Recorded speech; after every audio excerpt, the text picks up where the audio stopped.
कालांश आरंभ करने पूर्व समस्त ब्रह्मनाथ दबा समस्त ब्रह्मनाथ करवा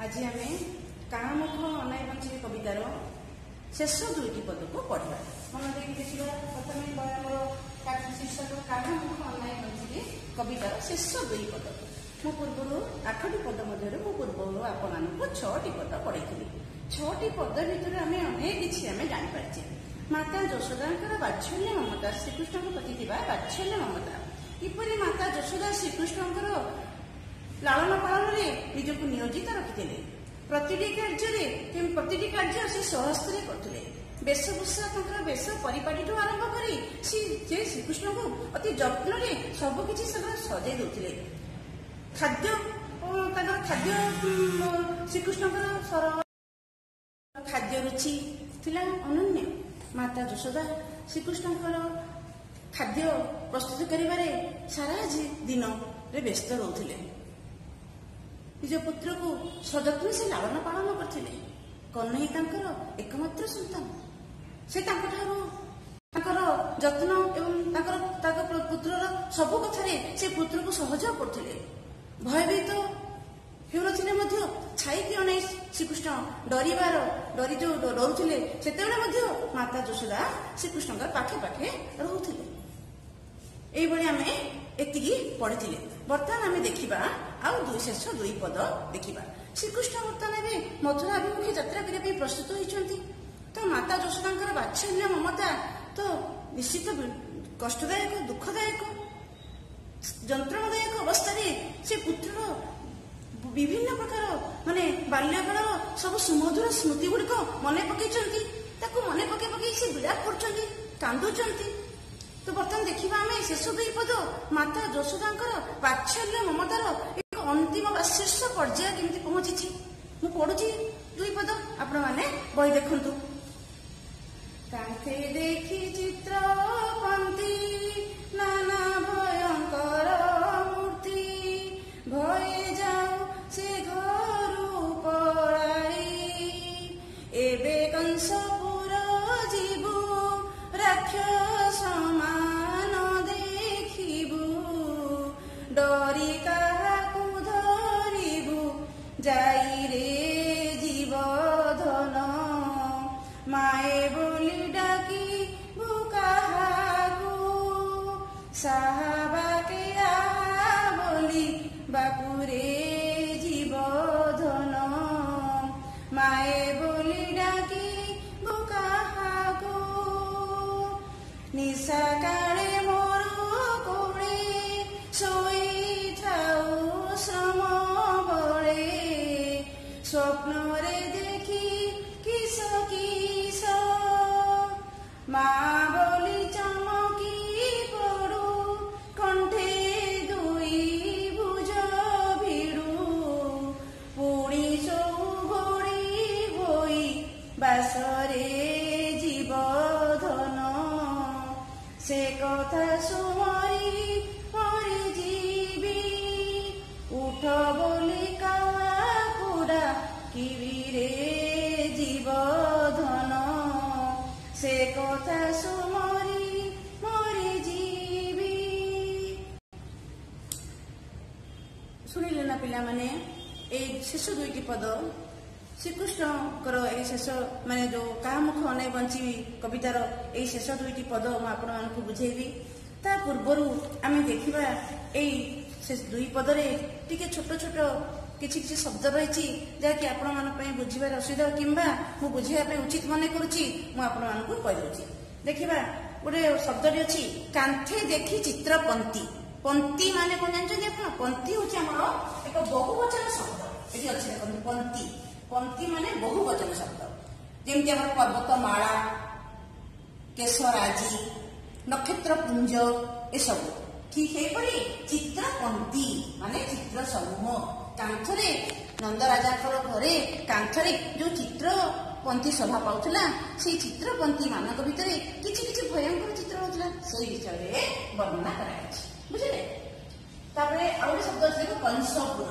କଂସପୁର ମାନେ କଂସର ନଗରୀ ମଥୁରା କଂସର ନଗରୀ ହଉଛି ଦେଖିଲେ ପିଲାମାନେ ଏବେ କଂସପୁର ମାନେ କଂସର ପୁର ମାନେ ନଗର। ପୁରର ଅର୍ଥ ହଉଛି ଏଠି ଦେଖନ୍ତୁ ଏଠି ପୁର ଅର୍ଥ ହଉଛି ନଗର। ପୁର ମାନେ ନଗର ଅଛି ଆଉ ପୁର ମାନେ ଏବେ ମାମା ଆମର ମଣ୍ଡା ପିଠା କଲେ ସେଥି ଭିତରେ ପୁର ଦିଅନ୍ତି ନଡିଆ ପୁର ଦିଅନ୍ତି ହେଲା। ପୁର ମାନେ ନଗର ପୁର ମାନେ ପିଠାର ମଝି ଅଂଶ ଅଛି କିନ୍ତୁ ଏଠି ପୁର ଅର୍ଥ ହଉଛି ନଗର କଂସର ନଗର। ଆମର ଅଛି ବର୍ଷ ଆମର ସମାର୍ଥକ ଶବ୍ଦ ସମୋଚ୍ଚାରିତ ଶବ୍ଦରେ ଆମେ କହିଥିଲେ ପୁର ପୁର ହେଲା। ତାପରେ ଦେଖିବା ରାକ୍ଷସ।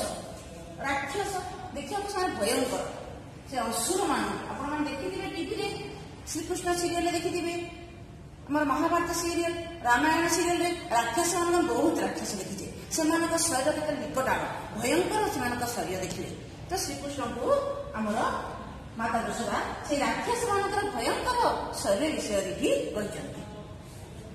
ତାପରେ ଦେଖିବେ ସମବୟ।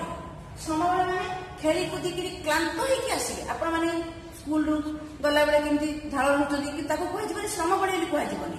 ଯେତେବେଳେ ଆପଣ ଖେଳିବାକୁ ଯାଆନ୍ତି ପଡିଆରେ ଖେଳି କୁଦିକିରି ଆସନ୍ତି ସେତେବେଳେ ଝାଳ ନାଳ ହେଇକି ଆସନ୍ତି ତାକୁ କୁହାଯାଏ ସମବୟ। ସେମିତି ଶ୍ରୀକୃଷ୍ଣ ମଧ୍ୟ ପିଲାବେଳେ ସାଙ୍ଗସାଥି ମାନଙ୍କ ସହିତ ଖେଳିବାକୁ ଯାଉଥିଲେ ଆଉ ସେଇଠି ସିଏ ହାଲିଆ ହେଇକି ଆସୁଥିଲେ ତ କ୍ଳାନ୍ତ ହେଇକି ଆସି ସେ କେମିତି ମାଙ୍କ ପାଖରେ ବସି ପଡୁଥିଲେ ମାଙ୍କର ସେ ସହାୟତା ଆବଶ୍ୟକ କରୁଥିଲେ ମାଙ୍କ କୋଳକୁ ବସି ମାଙ୍କୁ ସେ ଜାବୁଡି ଯାଉଥିଲେ ତାକୁ କୁହାଯାଉଛି କ୍ଳାନ୍ତ ହେଇକି ଆସିବା। ତାପରେ ଦେଖିବା ନିଶା କାଳେ। କାଳେ ମାନେ ବୁଝିଲେ ନା କାଳ ମାନେ ସମୟ ନିଶା ମାନେ ରାତି ରାତି ସମୟରେ କାଳ ମାନେ ବି ସମୟ ନିଶା କାଳ ମାନେ ରାତି ସମୟରେ ରାତି ସମୟ ତ ସବୁବେଳେ ଭୟଙ୍କର ଥାଏ ଭୟଭୀତ ହେବା କଥା ଆଉ ଛୋଟ ଶିଶୁ ମାନେ ରାତିରେ ପ୍ରାୟ ଡରନ୍ତି ତ ମାତା ଯଶୋଦା ରାତି ସମୟରେ ନିଶା କାଳରେ ପୁତ୍ର ପ୍ରତି ସଜାଗ ହେଇଥାନ୍ତି ପୁତ୍ର କାଳେ ଭୟଭୀତ ହେଇଯିବ ସ୍ୱପ୍ନ ଦେଖିବ ସେଥିପାଇଁ ରାତି ସମୟରେ ମାତା ଯଶୋଦା ନିଜ କହ୍ନେଇର ପାଖରେ କହ୍ନେଇ ଧରି ସେ ଶୋଇଥାନ୍ତି। ତାପରେ ଦେଖିବା ଦୁଇ ଭୁଜ। ଦୁଇ ଭୁଜ ମାନେ କଣ କହିଲେ ଦୁଇ ଭୁଜ ମାନେ ଆମର ଦୁଇଟା ହାତ ଦୁଇ ଭୁଜ। ବେଳେ ବେଳେ ଆମେ ଅତି ଆଦରରେ ମାଙ୍କ ଛୋଟ ପିଲା ବେଳେ ମାଙ୍କୁ ଦୁଇ ଭୁଜ ଦେଇ ଆମର ତାଙ୍କ ବେକକୁ ଜାବୁଡି ଧରିଥାଉ ଆଉ କେତେବେଳେ କରୁ ନା ଯେତେବେଳେ ଭୟଭୀତ ଆମେ ହେଇଯାଉ ସେତେବେଳେ ମଧ୍ୟ ମାଙ୍କୁ ଆମେ ଜାବୁଡି ଧରିଥାଉ ଗେଲରେ ସ୍ନେହ କରିବେ ମାଙ୍କୁ ଭିଡ଼ିକି ଧରିକି ସ୍ନେହ କରୁଛେ ଆଉ କେତେବେଳେ ଡରି ହେଲେ ମଧ୍ୟ ଆମେ ଦୁଇ ଭୁଜ ତ ଆମର ଏଇ ଦୁଇ ଭୁଜ ମାଙ୍କୁ ଧରିଦେଲେ ଆମେ ସୁରକ୍ଷା ଶିଶୁଟି ନିଜକୁ ସୁରକ୍ଷା ବଳୟ ଚକ୍ରରେ ସେ ରହିଥାଏ ହେଲା। ତେଣୁ ଦୁଇ ଭୁଜ ମାଙ୍କର ପାଇଁ ସେ କହ୍ନେଇଙ୍କର ଏଇ ଦୁଇ ଭୁଜ ମାତା ଯଶୋଦା ଯେତେବେଳେ ଦୁଇ ଭୁଜରେ ମାତା ଯଶୋଦାକୁ ଧରି ଦିଅନ୍ତି ତାହେଲେ ଯଶୋଦାଙ୍କର ଆନନ୍ଦର ସୀମା ନଥାଏ। ପୁତ୍ର ଏମିତି ଧରିଦେଲା ମାନେ ସେ ଭାବନ୍ତି ଯେ ମୋ ଛୋଟ ପୁଅଟି ଡରିଯାଇଛି ମତେ ଧରିଦେଇଛି ଏମିତି ତାଙ୍କର ମନରେ ଅନୁଭୂତି ସୃଷ୍ଟି ହୋଇଥାଏ।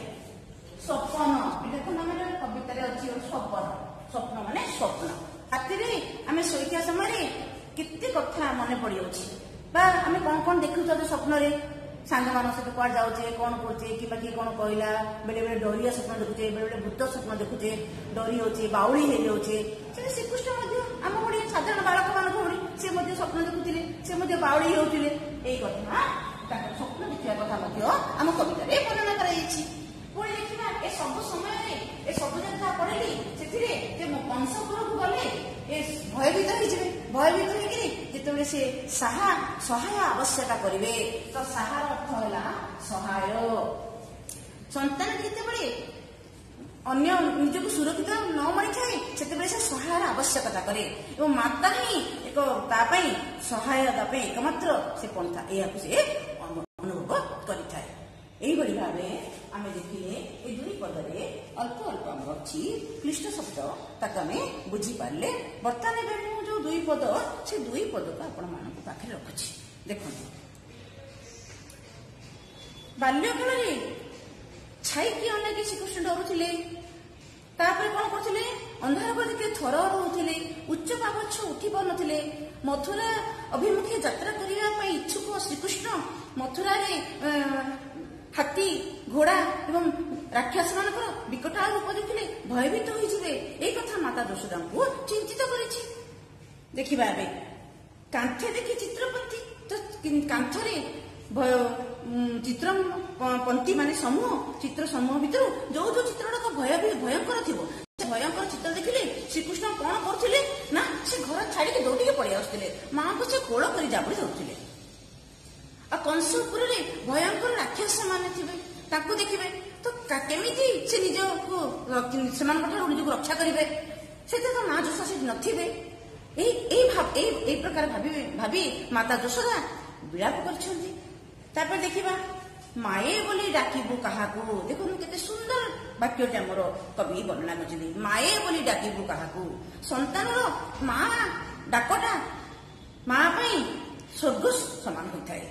ମା ଡାକରେ ମାତା ଯେପରି ସନ୍ତାନର ଏଇ ମା ଡାକରେ ମା ଯେପରି ସ୍ୱର୍ଗୀୟ ବାତ୍ସଲ୍ୟ ପ୍ରେମ ଅନୁଭୂତି କରିଥାଏ, ଶିଶୁ ମଧ୍ୟ ସେହିପରି ମା ଡାକରେ ନିଜକୁ ସୁରକ୍ଷା ବୋଲି ମନେ କରିଥାଏ ଏବଂ ସେ ସୁରକ୍ଷିତ ଅଛି ବୋଲି ସେ ମନେ ରଖିଥାଏ। ତେଣୁ ଏଇଠି ସାହାବା କେ ଆହା ବୋଲିବାକୁ ବାଳକ ସମୟରେ ବା ଶିଶୁ ସମୟରେ ଶିଶୁର ଏକମାତ୍ର ସହାୟ ହେଉଛନ୍ତି ମା। ତେଣୁକରିକି ଏଠି ଯଶୋଦା ଶ୍ରୀକୃଷ୍ଣଙ୍କୁ ଯୋଗେଶ୍ୱର ପରମେଶ୍ୱର ଶ୍ରୀକୃଷ୍ଣ ଭଗବାନ ହେଲେ ମଧ୍ୟ ସେ ସାଧାରଣ ବାଳକ ଭଳି ଶ୍ରୀକୃଷ୍ଣଙ୍କୁ ଦେଖୁଥିଲେ, ଏଇଠି ଆମେ ଜାଣିପାରିବା। ପୁଣି ଦେଖିବା ଶ୍ରମ ବଳେ ସାଙ୍ଗସାଥି ମାନଙ୍କ ସହିତ ଖେଳକୁଦରେ ଦୌଡ଼ି ଆସି ମାଙ୍କ କୋଳରେ କିପରି ସେ ରାତିରେ ଶୋଇ ଯାଉଥିଲେ। କ୍ଳାନ୍ତ ହେଇକି ସେ ଶୋଇ ପଡୁଥିଲେ। ଗଭୀର ଗାଢ ନିଦ ତାଙ୍କୁ ଲାଗିଯାଉଥିଲା, ତଥାପି ସେ ଗାଢ ନିଦ୍ରାରେ ସେ ବାଉଳି ହେଉଥିଲେ, ସ୍ୱପ୍ନ ଦେଖୁଥିଲେ, ଭୟଙ୍କର ସ୍ୱପ୍ନ ମାନ ଦେଖୁଥିଲେ। ଭୟଙ୍କର ସ୍ୱପ୍ନ ଦେଖି ସେ ବାଉଳି ହେଉଥିଲେ ଏବଂ ମା ବୋଲି ସେ ଚିତ୍କାର କରୁଥିଲେ, ଚମକି ପଡୁଥିଲେ। ରାତି ସମୟରେ ଶ୍ରୀକୃଷ୍ଣ ଏଇଭଳି କ୍ଳାନ୍ତ ହୋଇ ଶୋଇଥିବା ବେଳେ ସ୍ୱପ୍ନରେ କଣ ବିଭିନ୍ନ ପ୍ରକାର ସ୍ୱପ୍ନ ଦେଖନ୍ତି ଏବଂ ଚମକି ପଡନ୍ତି। ସ୍ୱାଭାବିକ କଥା, ଶିଶୁମାନେ ଚମକିବା ସ୍ୱାଭାବିକ ଭାବେ ହୋଇଥାଏ ଆଉ ସେମାନେ ଚମକିନ୍ତି ମଧ୍ୟ। ସେ ସମୟରେ ମା ତାଙ୍କୁ କୋଳେଇ ନେଇଯାଆନ୍ତି। ଶ୍ରୀକୃଷ୍ଣଙ୍କୁ ମଧ୍ୟ ମାତା ଯଶୋଦା ଏଇଭଳି ଭାବେ ନିଜ ବସନରେ ବା ନିଜ ବସ୍ତ୍ରରେ ତାଙ୍କୁ କୋଳେଇ ଧରୁଥିଲେ। ବାସ୍ ଏସବୁ କଥା ମାତା ଯଶୋଦାଙ୍କର ମନେ ପଡୁଛି। ବାଲ୍ୟକାଳର এই ସୁମଧୁର ସ୍ମୃତି ଗୁଡ଼ିକୁ ସେ ସବୁ ସାଉଁଟି ଆଣିଛନ୍ତି, ଗୋଟିଏ ପରେ ଗୋଟିଏ ତାଙ୍କର ମାନସ ପଟରେ ଉଦ୍ଭାସିତ ହେଉଛି। ଏସବୁ ମନେ ପକାଇ ଆଜି ସେ କ୍ରନ୍ଦନରତା ଅଛନ୍ତି। ରାତି ପାହିଲେ ଶ୍ରୀକୃଷ୍ଣ ମଥୁରାକୁ ଚାଲିଯିବେ, କି କାହାକୁ ସେ ଉଠେଇବେ। ସେ ଶ୍ରୀକୃଷ୍ଣ ରାତିରେ ଶୋଇଥିଲେ, ସକାଳୁ ସେ କେତେ ପ୍ରକାର ଗୀତ ଗାଇକରି ସେ ଉଠଉଥିଲେ। ଚିନ୍ତା କରିଛନ୍ତି କାହା ମୁଖ ଅନାଇ ବଞ୍ଚିବେ। ଏହି ସବୁ କଥା ଗୁଡ଼ିକ ମାତା ଯଶୋଦାଙ୍କ ହୃଦୟକୁ ବିଦୀର୍ଣ୍ଣ କରିଦେଇଛି। ବିଳାପ କରିଛନ୍ତି ସେ ପୁତ୍ର ବିନା ବଞ୍ଚି ପାରିବେ ନାହିଁ, କାହା ମୁଖ ଅନାଇ ବଞ୍ଚିବେ କବିତା ମାତା ଯଶୋଦାଙ୍କର ବାତ୍ସଲ୍ୟ ପ୍ରେମ। ଏହିଭଳି ଅନେକ କଥା ଯଶୋଦା ଭାବି କାନ୍ଦୁଛନ୍ତି, କିନ୍ତୁ ଶ୍ରୀକୃଷ୍ଣ ମଥୁରାକୁ ଯିବା ପାଇଁ ପ୍ରସ୍ତୁତ ହୋଇଛନ୍ତି। ବାସ୍ ଏ କବିତାଟି ଆମର ସରିଛି। ଆପଣମାନଙ୍କୁ ମୁଁ କିଛି ପ୍ରଶ୍ନ ବି ଦେବି, ଆପଣମାନେ ସେଇ ପ୍ରଶ୍ନ ଗୁଡ଼ିକ ମୋତେ କରିକି ସାଙ୍ଗେ ସାଙ୍ଗେ ଦେଖେଇବେ।